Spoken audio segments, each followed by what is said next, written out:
지난 영화에 거칠었던 파리의 길거리 시장, 생선 가게가 등장하더니 오늘도 역시나 파리로 떠나네요. 공간도 파리지만 오늘은 시간 여행도 조금 해보면 어떨까 싶은데요. 과거로, 또 과거로, 또 과거로. 얼마나 과거까지 가시려고요. 진짜 가능하기만 하다면 과거로의 여행은 꼭 한 번 가보고 싶네요. 기간이 기간이니만큼 곧 학생들 방학도 맞이할 시기인데 방학마다 역사적 유적지나 여행 떠나셨던 분들, 이번에 코로나19로 여러 제약도 많으니 이런 영화로 시간 여행이라는 체험을 안겨줘도 좋지 않을까 싶습니다. 우리가 이름 안 들어도 누구나 아는 그런 위대한 분들을 직접 만날 수 있는 여행이죠. 에디슨, 베토벤 같은 우리가 동경하던 위인들의 시대로 떠나는 작품입니다. 아, 빈센트 반 고흐의 그림으로 채워져 있던 영화 포스터가 기억나네요. 포스터부터 몽환적인 파리의 거리를 담고 있었죠. 영화 속에서도 파리의 구석구석이 마치 그림처럼 채워져 있어요. 소리를 끄고 화면만 봐도 감동을 받을 만큼 아름답죠. 포스터에 전 세계를 사로잡은 황홀한 시간여행이라는 로그라인이 적혀 있습니다. 그 황홀한 여행의 시간대가 바로 미드나잇이군요. 자정, 한밤중이란 뜻인데 사실 그 시간대는 공포영화 시간대 아닙니까? 한밤중에 위인들을 만나다. 뭔가 유령을 만날 것 같은 묘한 두려움도 드는데요. 그런가요? 일단 기대하셔도 좋을 이유 중 하나. 세계적 거장 우디 앨런 감독의 영화입니다. 우디 앨런은 60년대부터 지금까지 감독이든 주연이든 영화로 무려 85편의 작품을 남겼고 성인이 된 후론 거의 영화에 올인한 것과 다름없어서 2014년 골든 글로브 시상식에선 평생 공로상까지 받았죠. 1935년생이세요. 그런데 아직도 직접 각본을 쓰고 연출을 하신다고 합니다. 여기까지만 들어도 이미 감동은 끝났습니다. 과거 위인 만날 이유가 있나요? 현 시대에 이미 이런 분이 계신데 80 넘은 연세에 아직 직접 각본 쓰고 연출하신다니 그 열정만으로도 정말 감동이네요. 우디 앨런 영화의 특징이 영리한 대사와 감각 넘치는 유머 아닌가요? 관객의 개인 취향에 따라 다르겠지만 그렇게 말씀하시는 분들이 많이 계시죠. 오늘 등장하는 주인공 직업이 특히나 언어의 귀재 소설가입니다. 길이라고 불리는 이 남성 소설가는 약혼녀와 함께 파리로 여행을 가요. 길은 평소에 동경하던 파리의 낭만을 즐길 기대에 차 있었는데요. 약혼녀는 화려함을 즐기고 싶어 합니다. 의견 차이로 다툰 길은 혼자서 술 한 잔을 하고 파리의 밤거리를 걷기 시작하죠.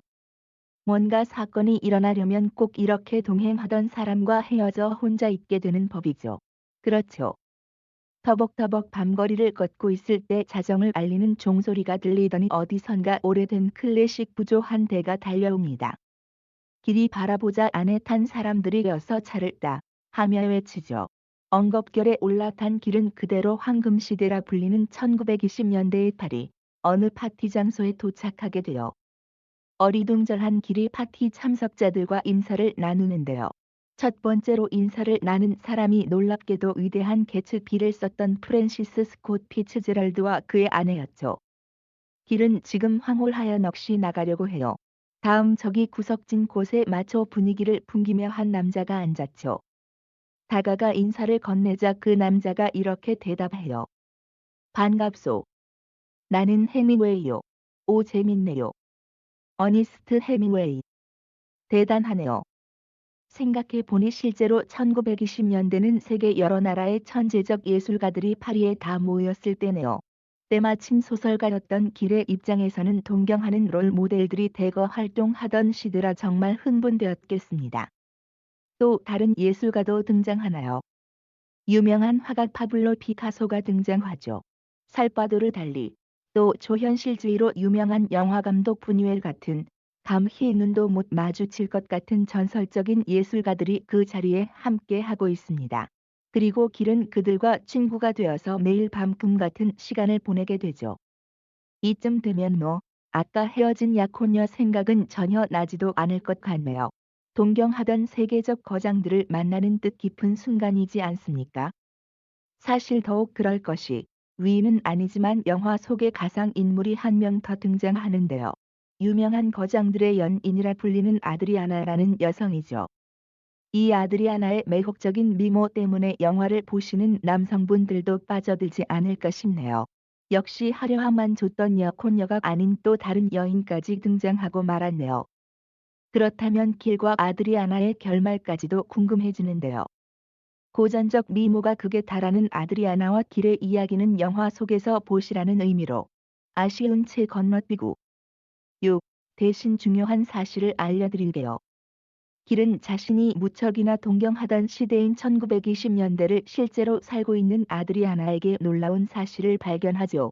정작 1920년대를 살고 있는 아드리아나는 그 시대를 보잘 것 없이 여긴다는 점이에요. 아드리아나는 그보다 더 과거인 1890년대를 꿈의 시대라며 동경하고 있던 것.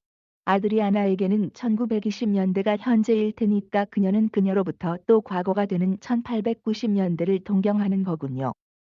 내 길은 운이 좋습니다. 결국 아드리아나가 꿈꾸던 1890년대까지 함께 가게 되죠. 그곳에서는 고든, 드가, 포트렉 같은 유명한 화가들도 만나게 됩니다. 그런 과정에서 한 가지 중요한 깨달음을 얻는데요. 이때 길의 명대사가 탄생하죠. 가질 수 없는 것에 대한 인간의 환상은 크다고 하죠.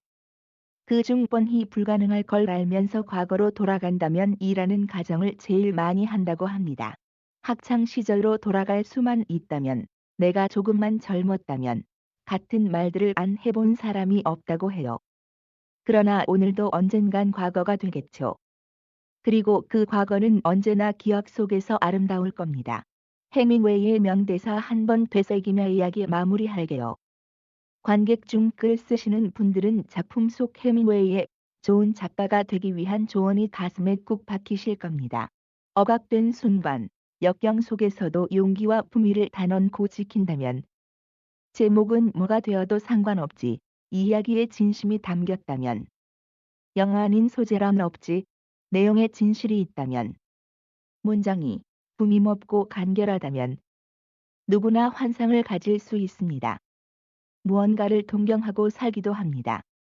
그러나 어떤 환상과 동경에서 벗어나 실로 진정 가치 있고 소중한 것을 느껴야 할 시점은 바로 지금이라고 영화가 말해주고 있네요. 이 순간이 미래의 어느 누군가에겐 동경하는 과거가 될 테니까요.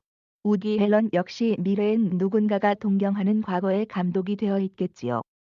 그런 현재를, 그런 지금을, 오늘을 살아야 한다고 고요한 미드나잇에 우리에게 이야기해주는 작품이군요. 현실의 소중함을 조용히 돌아보게 하는 영화였습니다.